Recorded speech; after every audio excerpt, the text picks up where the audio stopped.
हाँ जी। जय जिनेन्द्र। गाइस, आज हम आपका इकोनॉमिक्स एंड बिजनेस एनवायरनमेंट का lesson 3, that is Indian union budget cover करने जा रहे हैं। राइट। छोटा सा लेसन है, तो आई थिंक मैक्सिमम 2 क्लासेस, वैसे तो शायद इसी क्लास में हो जाए कवर। हाँ जी, इंडियन यूनियन बजट। देखिए, इस चैप्टर के अंदर आप लोगों को बजट के बारे में बताया हुआ है, बजट के स्ट्रक्चर के बारे में बताया हुआ है, और बजट के जो की कंपोनेंट्स हैं उनके बारे में बताया हुआ है। बजट तो आप लोगों ने सबने सुना होगा, हर साल फरवरी में आप सुनते हैं कि जी बजट आने वाला है। राइट। हमारे जो फाइनेंस मिनिस्टर होते हैं वो बजट लेके आते हैं हर साल फरवरी में। ठीक है, तो उसी बजट की बात की जा रही है। लेकिन अगर हम लोग जनरल मीनिंग देखें तो बजट का जनरल मीनिंग क्या होता है? It is an estimation of revenue and expenses over specified future period of time. तो जी एस्टिमेशन को बजट बोलते हैं। हम कहीं घूमने जाते हैं, कोई टूर बनाते हैं, तो हम कहते हैं जी बजट कितना है। राइट। बजट का मतलब क्या है कि हमारे हाथ में क्या रिसोर्सेज अवेलेबल हो सकते हैं और उसमें से क्या हमें खर्चा करना है।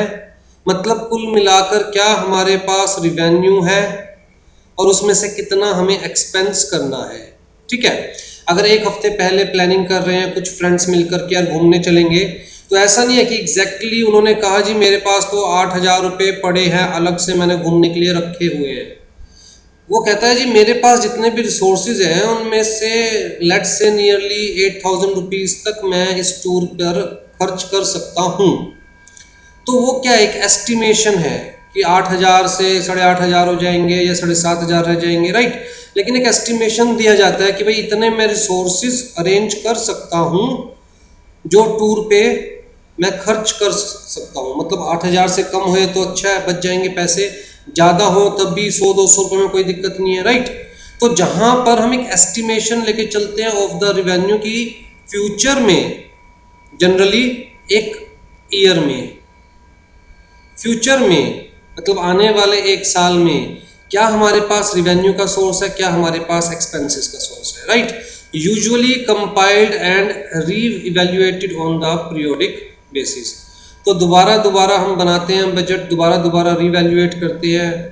Budget can be made for a person, a group of person, a business, a government, और just about anything else that makes and spends money. Simple सी बात है। राइट।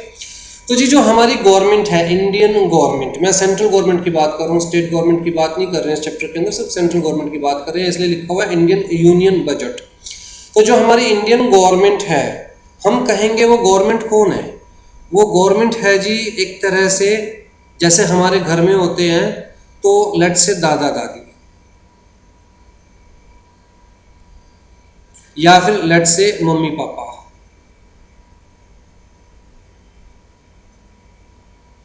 राइट। अब जी हो सकता है ये अर्न कर रहे हो सकता है अर्न ना कर रहे हो, लेकिन घर का बजट ये लोग डिसाइड करते हैं, और जितने भी मेंबर्स होते हैं वो मेंबर्स अर्न करते हैं। राइट। तो अदर मेंबर्स अर्न। अब जी उनकी अर्निंग में से कितना घर में वो लोग देंगे फैमिली में, मतलब फैमिली एक्सपेंस के लिए, वो कितना देंगे और घर का कितना खर्चा होगा, ये कौन डिसाइड करता है? Mummy papa. राइट। तो मान के चलते हैं जी घर में मम्मी पापा है जो कि कमा नहीं रहे, लेकिन इनका काम घर को चलाना है। ये कमा नहीं रहे, इनका काम घर को चलाना है। कमा कौन रहा है? Other members. सेम काम गवर्नमेंट का है। गवर्नमेंट जिसका मेन काम कमाना नहीं है, गवर्नमेंट का मेन काम है देश को चलाना। कमा कौन रहा है? कहता the persons who are living in the country. मतलब हम कह सकते हैं कि citizens of the country as well as other persons who are earning in the country. Right. तो कमा कौन रहे हैं? लोग कमा रहे हैं। लोगों की इस कमाई में से कुछ हिस्सा किसके पास जाता है? गवर्नमेंट के पास जाता है, in the form of taxes, in the form of fines, in the form of penalties, in the form of stamp duties. Right. तो अलग अलग फॉर्म में लोगों की कमाई का कुछ हिस्सा गवर्नमेंट के पास जाता है और गवर्नमेंट उस पैसे को यूटिलाइज करती है देश को चलाने के लिए। ठीक है। तो जी अब गवर्नमेंट को ये डिसाइड करना होता है कि जी आने वाले साल में जनरली फाइनेंशियल ईयर में, आने वाले फाइनेंशियल ईयर में 1 अप्रैल से लेके 31 मार्च का होता है ना फाइनेंशियल ईयर। तो जी आने वाले फाइनेंशियल ईयर में हमें देश चलाने के लिए कितने पैसों की जरूरत है, हमें देश चलाने के लिए कितने पैसों की जरूरत है, राइट। तो एक एस्टिमेशन गवर्नमेंट बनाएगी कि हमें इतने पैसों की जरूरत है। ये एक्सपेंस जो है इसमें से कितना रिवेन्यू एक्सपेंस होगा, कितना कैपिटल एक्सपेंस होगा,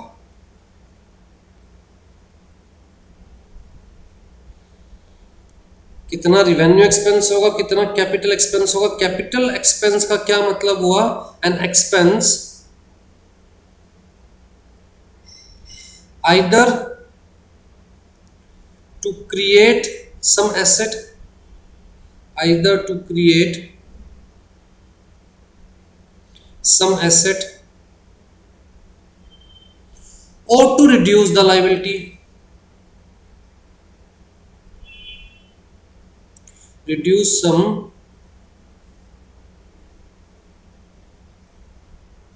liability।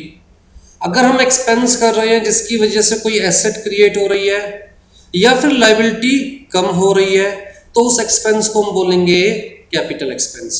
जैसे गवर्नमेंट अगर मेट्रो बनाने के ऊपर एक्सपेंस कर रही है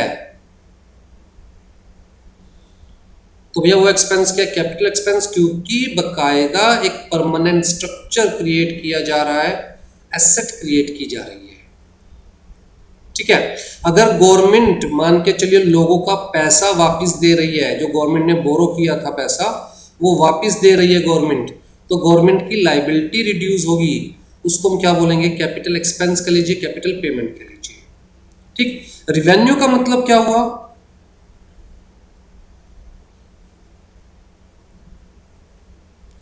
N expense to maintain the assets or to perform day-to-day function।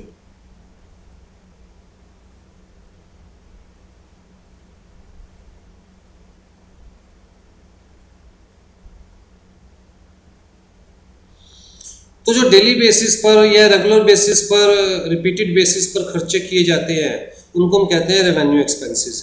या किसी एसेट को मेंटेन करने के लिए, यहां पर एसेट को क्रिएट करने के लिए, जबकि यहां पर एसेट को मेंटेन करने के लिए जो खर्चे किए जाते हैं, जैसे अगर आप एसी परचेज करते हैं तो आप कहेंगे कैपिटल एक्सपेंस, क्योंकि एसेट क्रिएट हो रही है, आपने एक नई एसेट परचेज की है, राइट।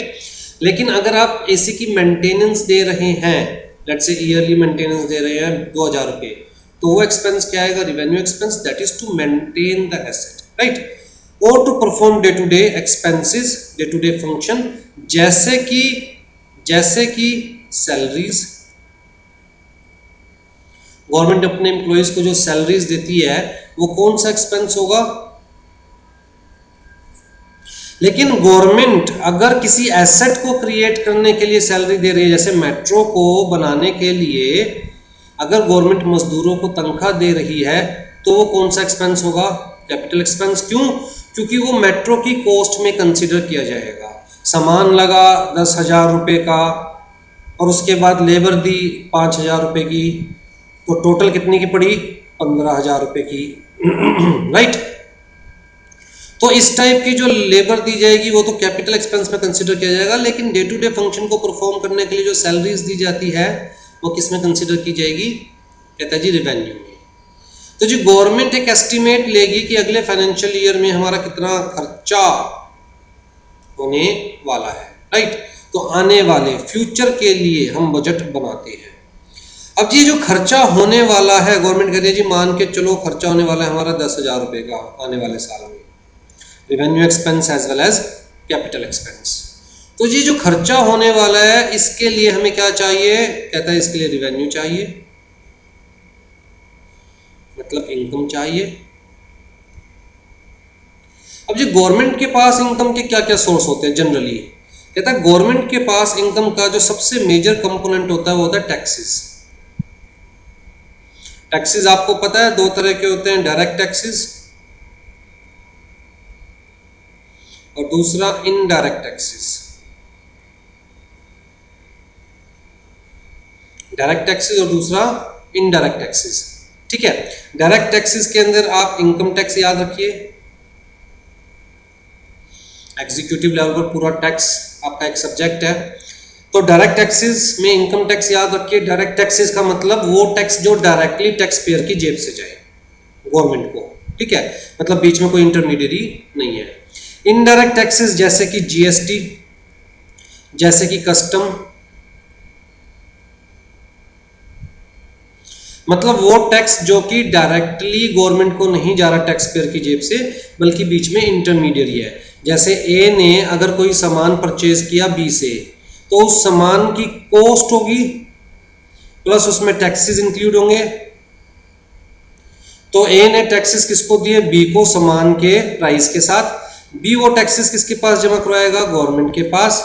तो जमा बी करवा रहा है लेकिन जा ए की जेब से रहे, मतलब डायरेक्टली टैक्स पेयर की जेब से नहीं जा रहा है, तो उसे हम बोलते हैं इनडायरेक्ट टैक्सेस। ठीक है, तो एक मेजर कंपोनेंट ऑफ रिवेन्यू तो है टैक्सेस। उसके अलावा देखिए गवर्नमेंट कुछ इकोनॉमिक एक्टिविटीज भी करती है, गवर्नमेंट कंपनीज भी होती है, गवर्नमेंट कॉरपोरेशंस भी होती है, राइट।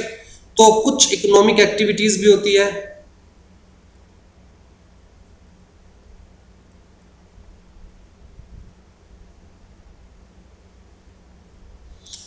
और उसके अलावा हो सकता है गवर्नमेंट को कुछ इंटरेस्ट मिले, गवर्नमेंट एडवांसेस दे रही है, लोन दे रही है, उस पर गवर्नमेंट की इंटरेस्ट की अर्निंग हो। ठीक है, तो taxes, direct taxes, indirect taxes, कहता है कुछ इकोनॉमिक एक्टिविटीज से भी अर्निंग हो सकती है, इंटरेस्ट की अर्निंग भी हो सकती है, राइट। लेकिन मेजर कंपोनेंट क्या होता है, टैक्सेस का। तो जी गवर्नमेंट क्या करती है, government as per constitution of India parliament में बजट लेके आती है, राइट। तो बजट के अंदर गवर्नमेंट कहती है देखिए जी हमें अगले साल इतने एक्सपेंसेस का की उम्मीद है, जो कि हम लोग कैसे करेंगे, पूरा रिवेन्यू से पूरा करेंगे। रिवेन्यू से कैसे पूरा करेंगे जी, हम इतना परसेंट टैक्स इम्पोज करेंगे।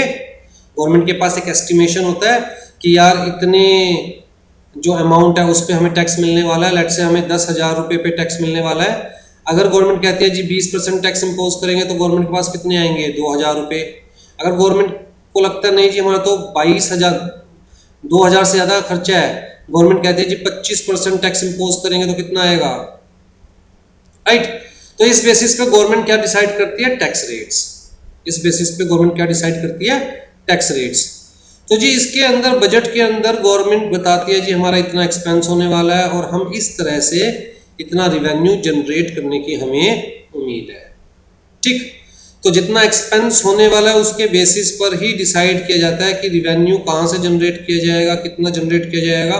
उसी पॉइंट ऑफ व्यू से डिसाइड किया जाता है कि टैक्स कितना चार्ज किया जाएगा लोगों से, इनकम टैक्स कितना चार्ज किया जाएगा, कॉर्पोरेशन टैक्स कितना चार्ज किया जाएगा, जीएसटी कितना होगा, राइट। तो वो सारे जो टैक्स रेट्स होते हैं वो बेसिकली इसी बेसिस के ऊपर चलते हैं। इसीलिए हर साल जब बजट आता है तो हम कहते हैं बजट का एक पार्ट होता है फाइनेंस बिल, और फाइनेंस बिल के अंदर बताए जाते हैं जी जो असेसमेंट ईयर है उसके ऊपर क्या टैक्स रेट एप्लीकेबल होंगे। ठीक है, मतलब करंट फाइनेंशियल ईयर के ऊपर क्या टैक्स रेट एप्लीकेबल होंगे। तो फाइनेंस बिल के अंदर क्या होता है हमारे पास, रेट ऑफ टैक्सेस। भाई टैक्स में जो भी अमेंडमेंट्स करनी है, मॉडिफिकेशंस करनी है, वो सब कहाँ होता है, फाइनेंशियल बिल के अंदर। ठीक है, अब ये तो सिर्फ फाइनेंशियल बिल आप लोगों ने सुना होगा, बजट के बारे में सुना होगा, लेकिन और बहुत सारी टर्मिनोलॉजीज है जो हम इस चैप्टर में आज डिस्कस करेंगे। बजट का आपको मतलब समझ में आ गया क्या है, आ जाइए जी। अब जैसे एक्सपेंसेस हमने कहा रिवेन्यू एक्सपेंस हो सकते हैं, कैपिटल एक्सपेंस हो सकते हैं, वैसे ही इनकम भी कहता है जी रिवेन्यू इनकम हो सकती है या कैपिटल इनकम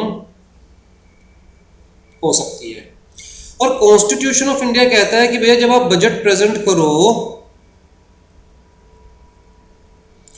तो आप कैपिटल रिसिप्ट को, एक्सपेंडिचर को अलग से शो करो, मतलब कैपिटल बजट को अलग से दिखाओ,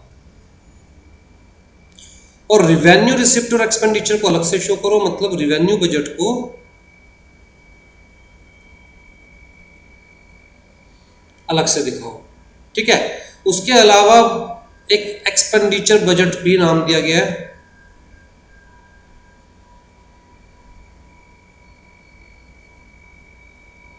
मतलब जिसमें स्पेसिफिकली एक्सपेंडिचर बताए जाएंगे सारे। ठीक है जी।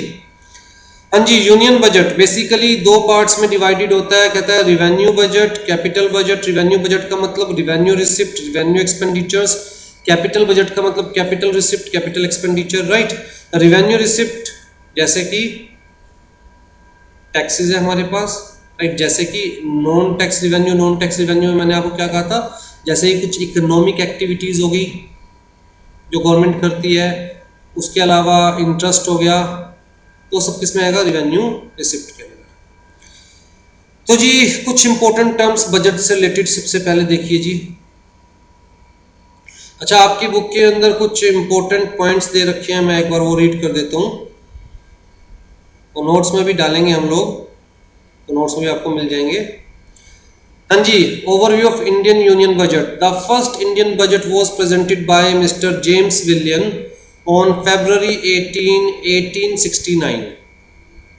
बहुत इंपॉर्टेंट एमसीक्यू है कि पहला यूनियन बजट किसने प्रेजेंट किया था इंडिया में, राइट। मतलब इससे पहले बजट प्रेजेंट करने का कल्चर इंडिया में नहीं था, तो अंग्रेजों के जमाने में ही स्टार्ट हो गया था। मिस्टर जेम्स विलियन ने पहली बार बजट प्रेजेंट किया था February 18, 1869 में, after Indian budget was introduced on April 7, 1860 by the east India company. ठीक है, तो सबसे पहले ईस्ट इंडिया कंपनी ने बजट प्रेजेंट किया था, इंडियन बजट, तो उसको इंडिया में प्रेजेंट किया गया बाय मिस्टर जेम्स विलियन, राइट।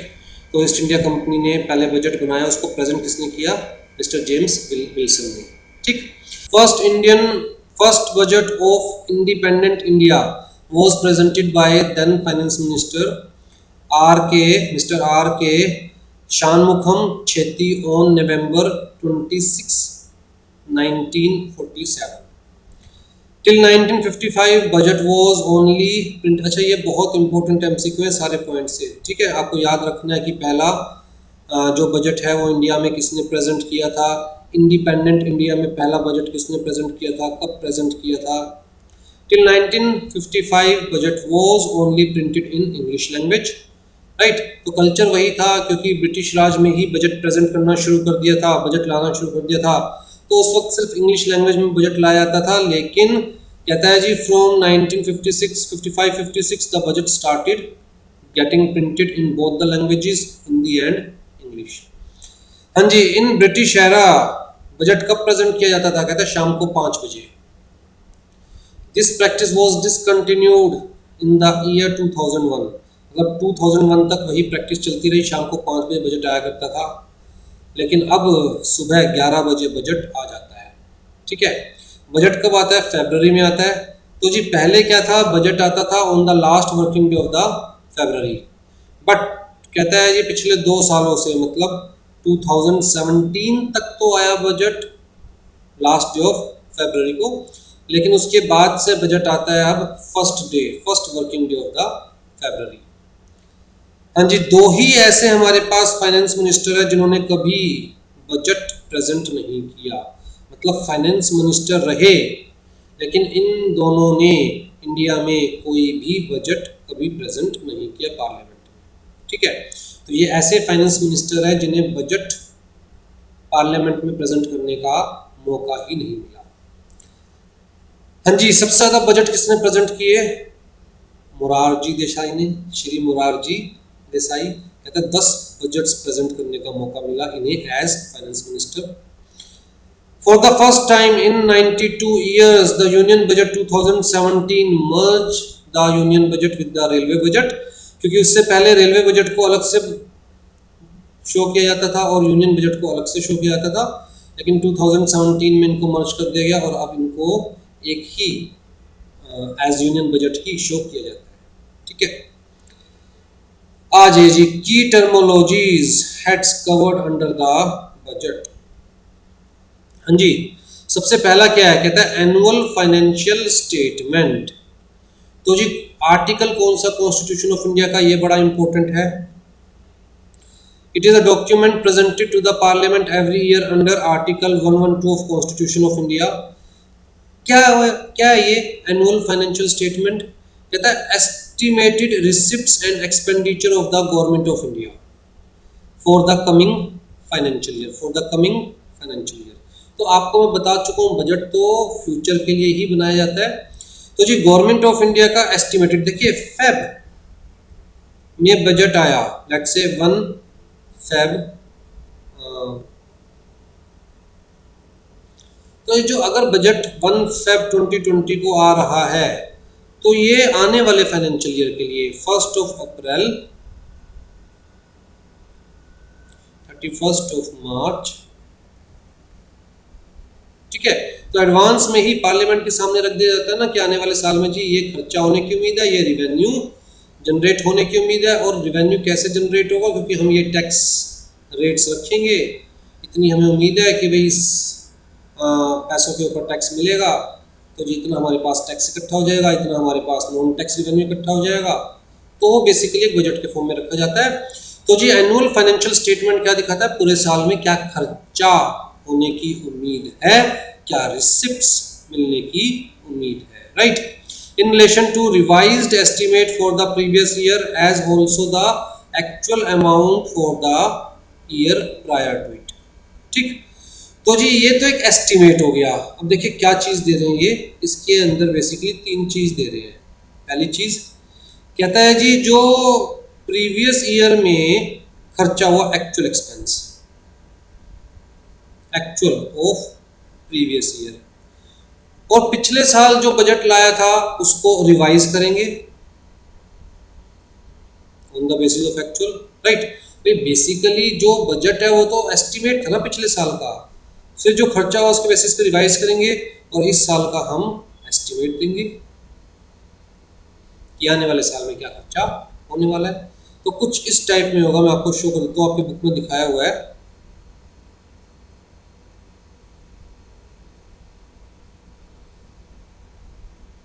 ये देखिए क्या है, एक्चुअल ऑफ 2017-18, बजटेड 18-19, आने वाले फाइनेंशियल ईयर का बजट, प्रीवियस फाइनेंशियल ईयर का एक्चुअल, और रिवाइज्ड 2018-19, बजटेड 2019-20।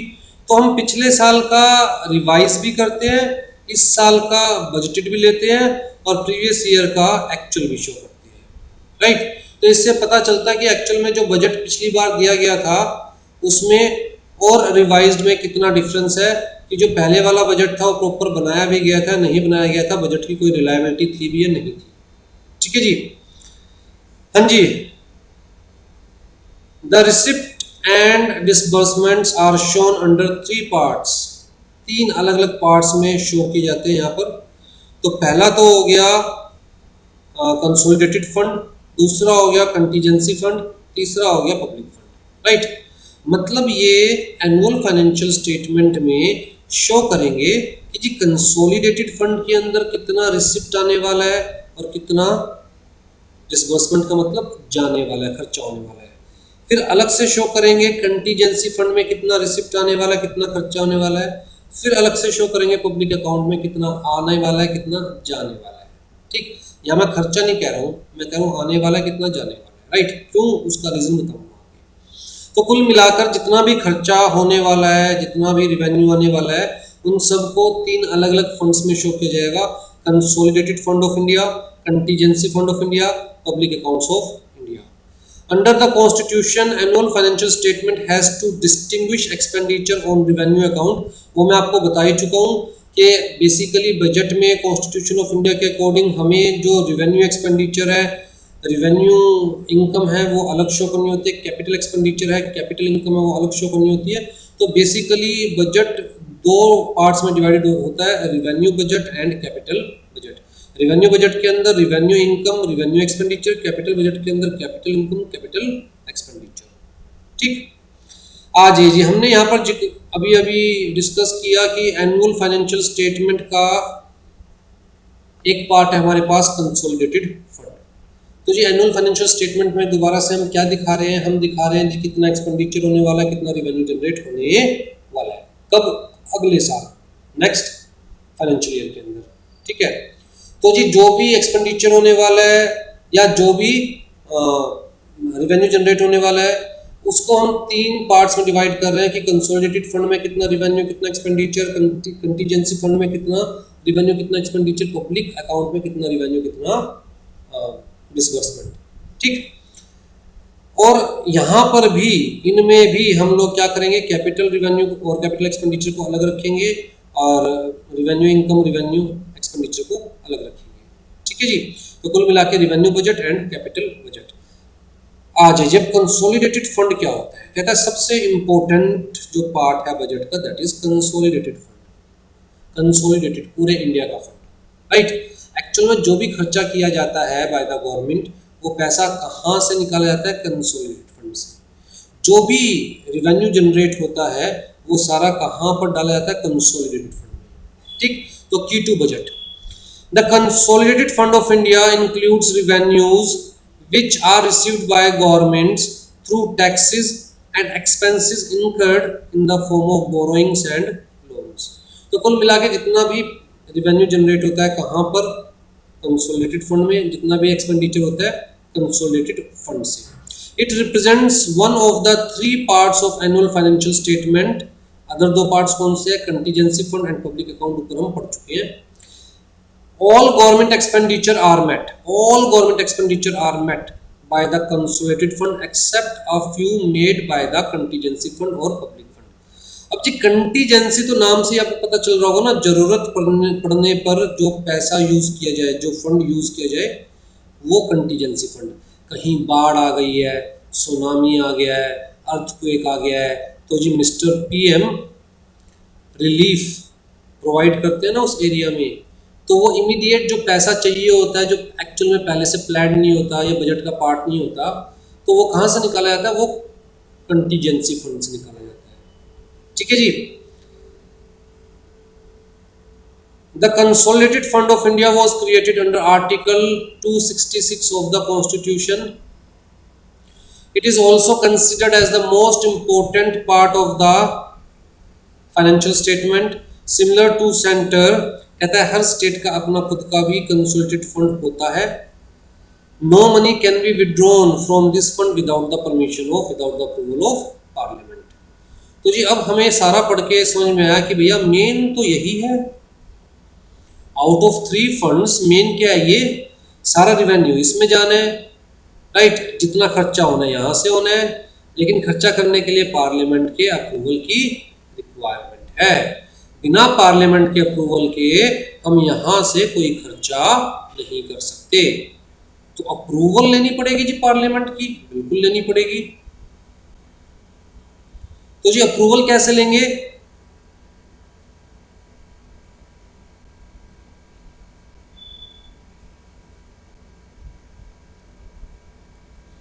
अप्रूवल कैसे लेंगे, डिमांड फॉर ग्रांट। ठीक, तो जी एक बार तो हमने फाइनेंशियल स्टेटमेंट दिखा दी, भैया इतना एस्टिमेटेड रेवेन्यू है, इतना एस्टिमेटेड एक्सपेंडिचर है। ठीक है जी, लो पैसे दो, खर्चा करने के लिए पैसे दो।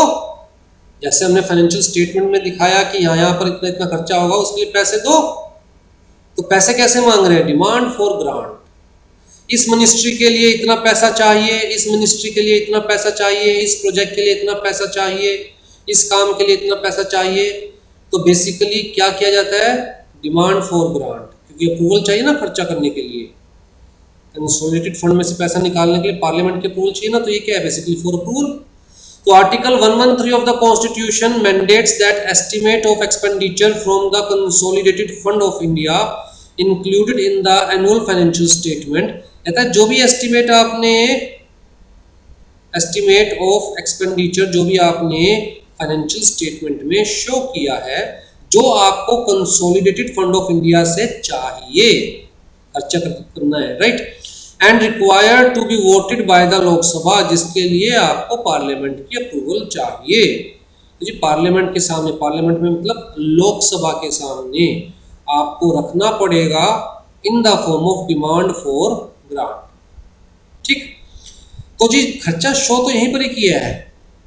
अब जी उस खर्चे के लिए पैसे चाहिए, वो आपको अप्रूवल से ही मिलेंगे पैसे, जिसके लिए आपको डिमांड फॉर ग्रांट के फॉर्म में लोकसभा के सामने वोट अप्रूवल के लिए रखना पड़ेगा, right. Demand for grant are presented to the Lok Sabha along with the annual financial statement. Generally, one demand for grant is presented in respect of each ministry. भाई इस ministry के लिए, MCA के लिए इतना चाहिए, इस मिनिस्ट्री के लिए इतना चाहिए, इस प्रोजेक्ट के लिए इतना चाहिए। अगर बड़ी बड़ी मिनिस्ट्री है जैसे कि defence, ministry of defence, right, तो वहां पर देयर में भी मोर देन वन डिमांड, ठीक है जी। With regard to union territories without legislature, तो उनके लिए भी एक सेपरेट डिमांड होती है। तो कुल मिला के डिमांड फॉर ग्रांट का मतलब समझ में आ गया, खर्चा कितना होगा, रिवेन्यू कितना आने की उम्मीद है, खर्चा कितना होने की उम्मीद है, सब काम बताया फाइनेंशियल स्टेटमेंट में। जब बता दिया फाइनेंशियल स्टेटमेंट में, तो भैया दो खर्चा अप्रूवल चाहिए ना पार्लियामेंट की।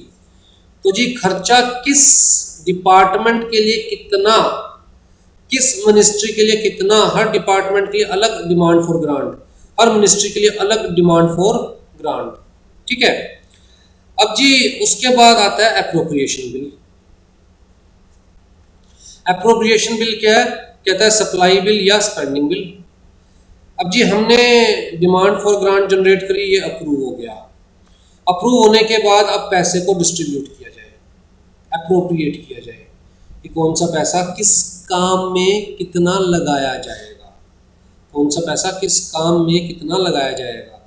जैसे मान के चलिए एग्रीकल्चरल पर्पसेस के लिए 10,000 करोड़ रुपए का डिमांड फॉर ग्रांट मांगा गया, अप्रूव हो गया।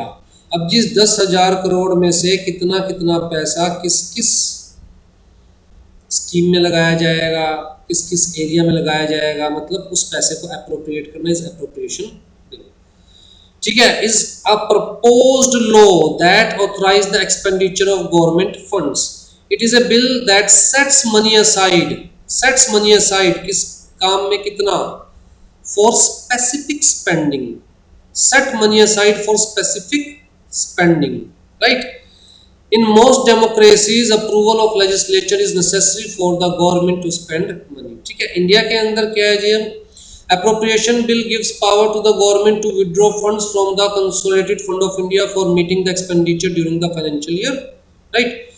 appropriation bill के नाम से समझ में आ गया होगा ना भाई, जो फंड मिल गया उसको किस किस स्कीम में कितना, एग्रीकल्चर में भी 36 तरह की स्कीम हो सकती है, किस एरिया में कितना स्पेंड किया जाएगा, हरियाणा में कितना स्पेंड किया जाएगा, लेट से जम्मू कश्मीर में कितना स्पेंड किया जाएगा, राइट। तो कितना अमाउंट कहाँ पर अप्रोप्रिएट किया जाएगा। पोस्ट द डिस्कशन, कहता है एक बार बजट डिस्कस हो गया, voting on demand for grant हो गई, तो ये यहाँ से अप्रूव हो गया, कितना अप्रूव हो गया, यहाँ से कितना अप्रूव हो गया, एग्रीकल्चर के लिए 10,000 करोड़। उसके बाद फिर अप्रोप्रिएशन बिल रखा जाएगा, लो जी 10,000 करोड़ का हमने ये डिवीजन कर रखा है, ठीक। तो उसके बाद अप्रोप्रिएशन बिल लोकसभा के सामने प्रेजेंट किया जाएगा, वो पास हो जाएगा। पास होने के बाद गवर्नमेंट को अथॉरिटी मिल गई पैसा निकालने की, कहाँ से, कंसोलिडेटेड फंड ऑफ इंडिया से, right. Gives authority to withdraw from the consolidated fund the amounts of voted for meeting the expenditure during the financial year. आ जाओ जी, फाइनेंस बिल का मैंने आपको बता ही दिया, बजट का एक पार्ट होता है जी फाइनेंस बिल। फाइनेंस बिल के थ्रू क्या क्या आता है, जो टैक्सेस में अमेंडमेंट्स करनी है, न्यू प्रपोजल्स लाने हैं, टैक्स रेट चेंज करने हैं, वो सब फाइनेंस बिल के थ्रू। तो finance bill is basically money bill, पैसे रेज करने वाला बिल, राइट। अभी तक तुम खर्चे की बात कर रहे हैं, अब रिवेन्यू की बात करेंगे, पैसा कहाँ से आएगा, तो पैसा रेज करने वाला बिल, राइट।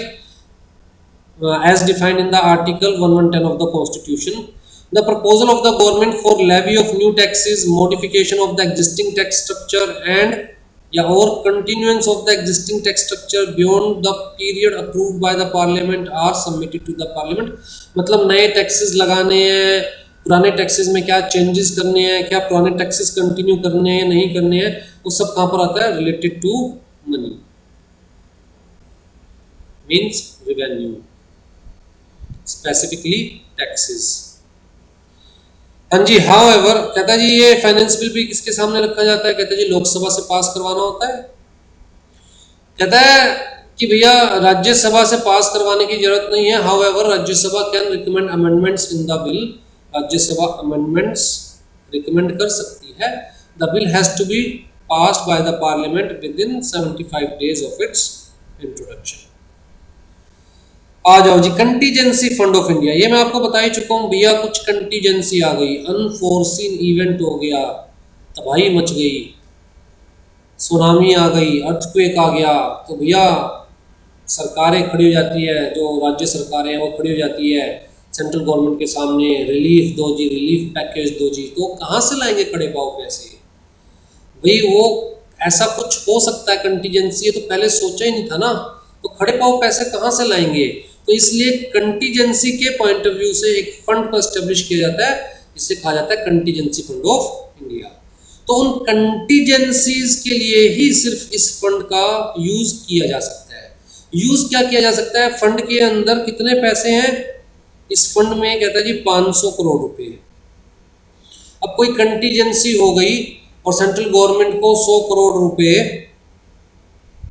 उस कंटीजेंसी के लिए एज रिलीफ पैकेज देना है, तो सेंट्रल गवर्नमेंट क्या कहेगी कि जी हम कंटीजेंसी फंड में से ये पैसा देंगे। तो कायदे से कितना रह गया, 400 करोड़, 100 करोड़ रुपए सेंट्रल गवर्नमेंट ने इसमें से निकाला और कंटीजेंसी के लिए दे दिया। ठीक है, जो भी आपातकालीन परिस्थितियां थी उनके लिए दे दिया। अब जिसमें 400 रह गए तो जी वापस इसमें 100 करोड़ रुपए डालो, ऐड करो। कहाँ से, कहता है जी कंसोलिडेटेड फंड ऑफ इंडिया से। जो इसमें से पैसा निकाला जाएगा वो साथ साथ इसमें डाला जाएगा from consolidated fund of India, ताकि इसका जो 500 करोड़ का अमाउंट है वो हमेशा 500 करोड़ मेंटेन रहे। तो जी the constitution of India authorise the parliament to establish a contingency fund of India. The contingency fund of India is established under article 267 of the constitution of India. It is in the nature of imprest, imprest का मतलब money maintain for specific purpose, right. Accordingly, Parliament enacted the Contingency Fund of India Act 1950. The fund is held by the Finance Secretary, Department of Economic Affairs, on behalf of the President of India, and it can be operated by executive action. ठीक, it can be operated by executive action. ठीक, तो contingency fund का मतलब आपको समझ में आ गया, for disasters या फॉर अनफोर्सीन एक्सपेंडिचर्स। तो पहले तो ये सिर्फ कितना था 50 करोड़, लेकिन 2005 में इसे बढ़ाकर कितना कर दिया गया 500 crore. Approval of parliament of India is required for such expenditure and for withdrawal of an equivalent amount from the consolidated fund is subsequently obtained to ensure that भाई एक बार इसमें से दे दिया 100 करोड़, बाद में कंसोलिडेटेड फंड में से निकाल कर दोबारा इसमें 100 करोड़ ऐड कर दिया, कुल मिलाकर जो फंड का कॉर्पस है 500 करोड़ रुपए का जो कॉर्पस है फंड का, वो हमेशा इंटैक्ट रहे, मेंटेन रहे। ठीक है, तो इन सारे काम के लिए अगेन पार्लियामेंट के अप्रूवल की रिक्वायरमेंट है। अब जी पब्लिक अकाउंट, पब्लिक अकाउंट का मतलब जहां पर एक्चुअली में पब्लिक का पैसा है,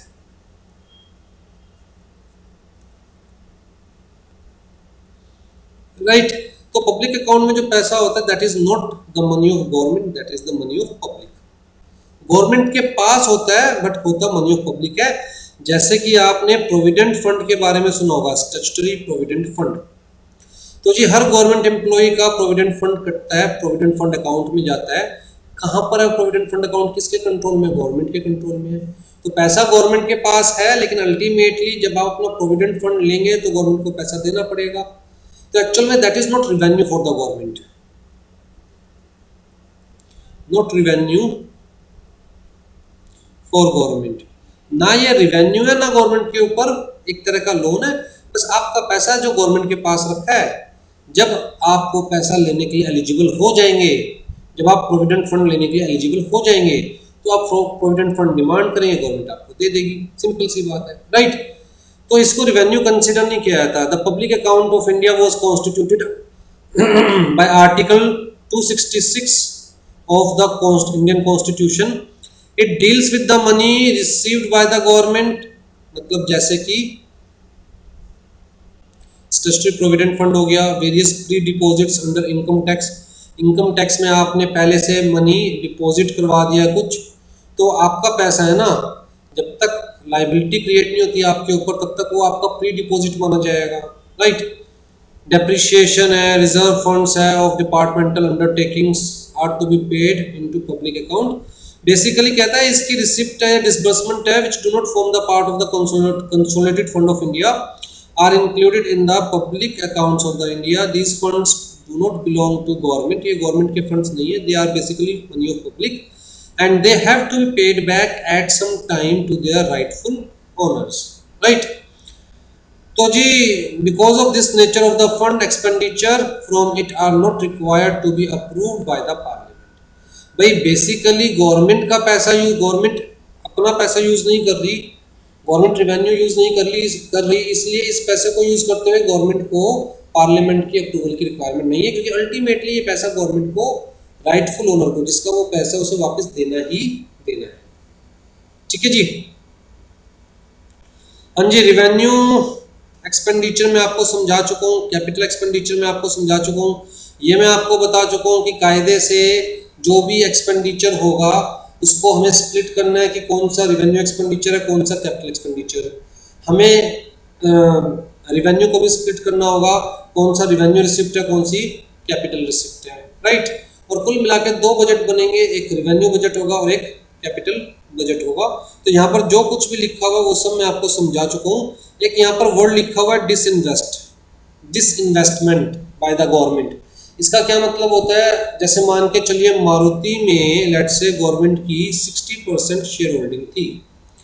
अब अगर गवर्नमेंट अपने ये शेयर्स पब्लिक को सेल कर रही है तो हम कहेंगे कि गवर्नमेंट ने इसमें से, मारुति में से क्या कर लिया, डिसइन्वेस्ट कर लिया। मारुति में से क्या कर लिया, डिसइन्वेस्ट कर लिया। ठीक है। हाँ जी, रिवेन्यू बजट मैं एक बार पढ़ देता हूँ, समझा मैं सब कुछ चुका हूँ। The revenue budget records all the revenue receipts and expenditures if the revenue expense is more than the receipt. अगर एक्सपेंस ज्यादा है रिसिप्ट से तो कमी पड़ गई। खर्चा आमदनी 58 50 पैसे, खर्चा रुपया, तो क्या कमी पड़ जाएगी, राइट। उसको हम क्या बोलते हैं, डेफिसिट। उसको हम क्या बोलते हैं, डेफिसिट। ठीक, difference between the revenue and expenditure. और रिवेन्यू डेफिसिट, अगर डेफिसिट हो गया तो इसका मतलब ये नहीं कि गवर्नमेंट को लॉस हो गया। गवर्नमेंट बिजनेस नहीं कर रही, देश चला रही है, ये नहीं गवर्नमेंट को लॉस हो गया। बस इसका क्या मतलब है कि गवर्नमेंट ने जितना रिवेन्यू एक्सपेक्ट किया था उतना रिवेन्यू गवर्नमेंट कलेक्ट नहीं कर पाई, गवर्नमेंट को उतना रिवेन्यू नहीं मिला। जैसे घर के 4 बेटों से एक्सपेक्ट किया था कि सारे 10-10 हज़ार रुपये देंगे तो 40,000 रुपये इकट्ठे हो जाएंगे और घर का खर्चा 40,000 में चलाना है। मान के चलिए खर्चा तो 40,000 रुपये हुआ, लेकिन जो पैसे इकट्ठे हुए वो इकट्ठे हुए 35,000 रुपये। 10-10 हज़ार रुपये 3 बेटों ने दिए, एक ने 5,000 रुपये दिए, क्योंकि इस बार उसकी कमाई कम हुई थी। ठीक, तो ऐसा थोड़ा ना कि भाई घर को लॉस हो गया, बिजनेस थोड़ा ना कर रहा है घर, लेकिन इसका इतना सा मतलब है कि जितना रिवेन्यू एक्सपेक्ट किया था उतना रिवेन्यू जनरेट नहीं हुआ। Does not denote an actual loss of revenue to the government, it only means a shortfall in the revenue from what was expected by the government. ठीक, revenue expenditure is for normal running of the government departments and various services, जैसे कि interest payment है, right. revenue expenditure is also called income statement expenditure. It denotes short term cost related assets that are not capitalized, right। तो अगर short term asset भी purchase कर रहे हैं हम, जो जिस एसेट की जो लाइफ है वो 1 साल से भी कम है, तो उस एसेट पे जो खर्चा कर रहे हैं वो भी हम रिवेन्यू एक्सपेंडिचर में ही कंसीडर करते हैं। दीज आर मेंटेनेंस एक्सपेंडिचर, वो मैं आपको बता चुका हूँ, रेकरिंग नेचर के होते हैं, राइट। रिवेन्यू रिसिप्ट कहता है जी बेसिकली हम डिवाइड कर सकते हैं tax revenue, non tax revenue. Tax revenue मैंने आपको बता दिया, direct tax, indirect tax, right. Non tax revenue जैसे कि इंटरेस्ट ऑन लोन है, डिविडेंड है, फी है, other receipts for the services provided by the government. Capital budget, जहां पर कैपिटल पेमेंट और कैपिटल रिसिप्ट्स शो की जाती है, राइट। कैपिटल रिसिप्ट्स क्या है, जैसे कि loan raised by the government from the public, borrowings by the government from RBI या other parties by selling treasury bills. Treasury bills क्या होते हैं, शॉर्ट टर्म इंस्ट्रूमेंट्स होते हैं, 14 दिन से लेकर 92 डेज तक के। तो शॉर्ट टर्म इंस्ट्रूमेंट होते हैं, मतलब आप 14 दिन के लिए परचेज कर सकते हैं, राइट। अलग अलग टर्म्स के होते हैं, 28 दिन के लिए परचेज कर सकते हैं। तो ट्रेजरी बिल्स सेल करके फंड्स रेज करती है गवर्नमेंट और इंटरेस्ट पे करती है जो फंड्स रेज करेगी उसके ऊपर, ठीक।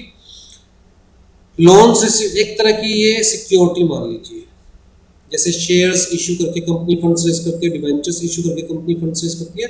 गवर्नमेंट जो इंस्ट्रूमेंट इशू करके फंड्स रेज कर रही है उसे ट्रेजरी बिल का नाम दे रहे हैं। शॉर्ट टर्म जो फंड्स रेज कर रही है उसे ट्रेजरी बिल्स का नाम दे रहे हैं।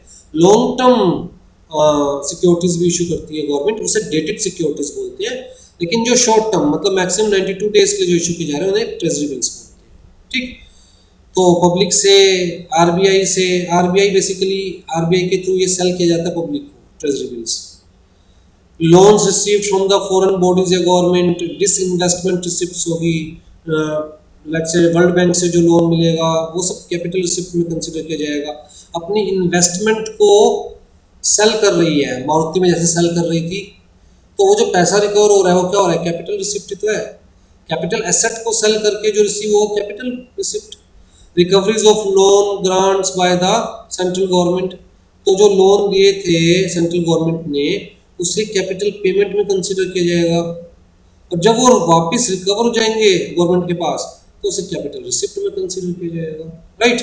तो जैसे ना loan advances grants by the centre to union territory, state government या गवर्नमेंट कंपनीज, तो जब लोन देगी तो कैपिटल पेमेंट, और वो जब लोन रिसीव करेगी वापस आएंगे तो कैपिटल रिसिप्ट, राइट।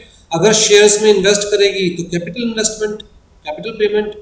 अगर डिसइन्वेस्ट करेगी शेयर्स में तो कैपिटल रिसिप्ट जो पैसा आएगा, ठीक है।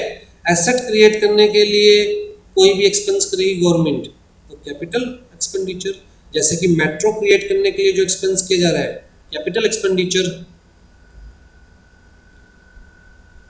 Repayment of borrowing reduces liability of government, तो जो बोरोइंग की थी गवर्नमेंट ने, लोन पे पैसा लिया था,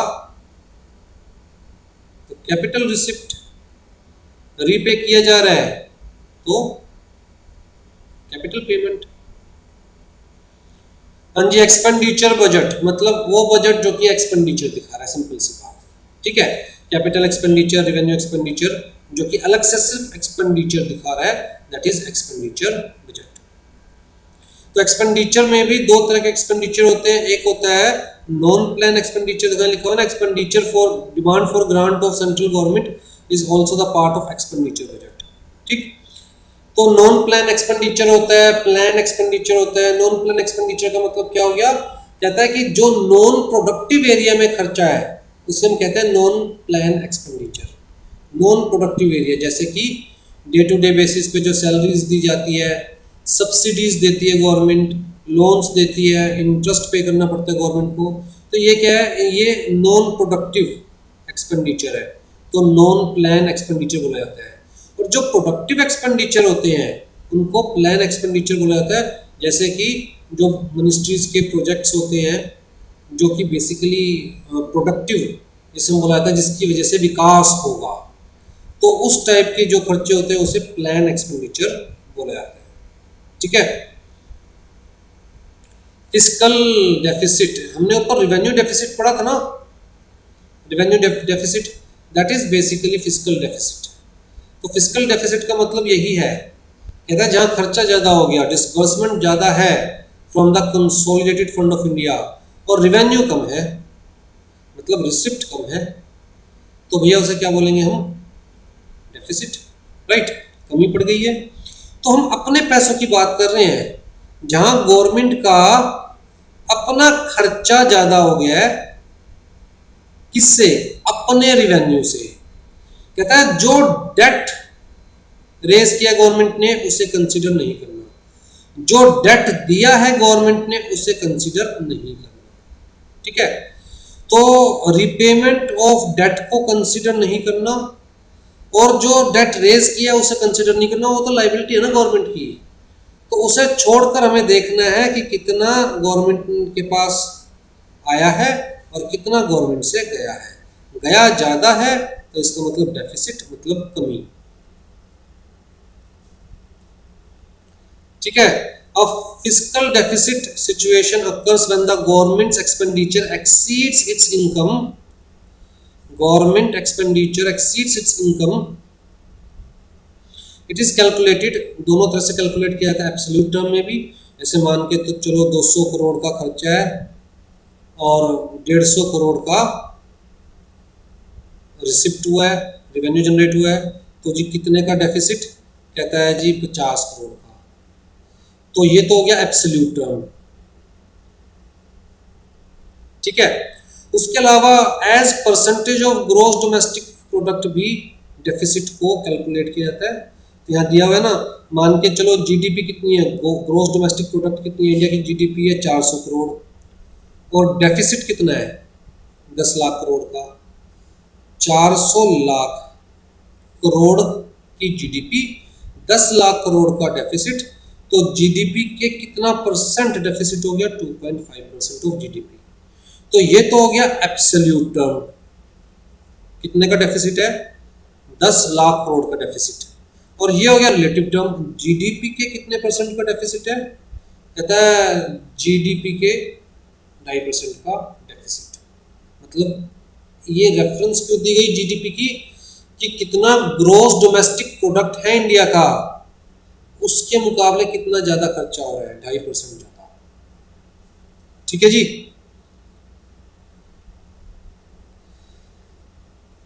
हाँ जी, fiscal deficit can be financed by borrowing from RBI, या फिर मनी में गवर्नमेंट, मतलब मनी मार्केट में गवर्नमेंट ट्रेजरी बिल्स वगैरह इशू करके फंड्स रेज कर लेती है फॉर द टाइमिंग डेफिसिट को पूरा करने के लिए। ठीक है, कुछ बेसिक आइटम्स दी हुई है वो आपको पता ही चल गई होगी और इसे कई बार हम लोग डिस्कस भी कर चुके। तो जी ये आपका चैप्टर खत्म। ठीक है जी, चलिए टेक केयर।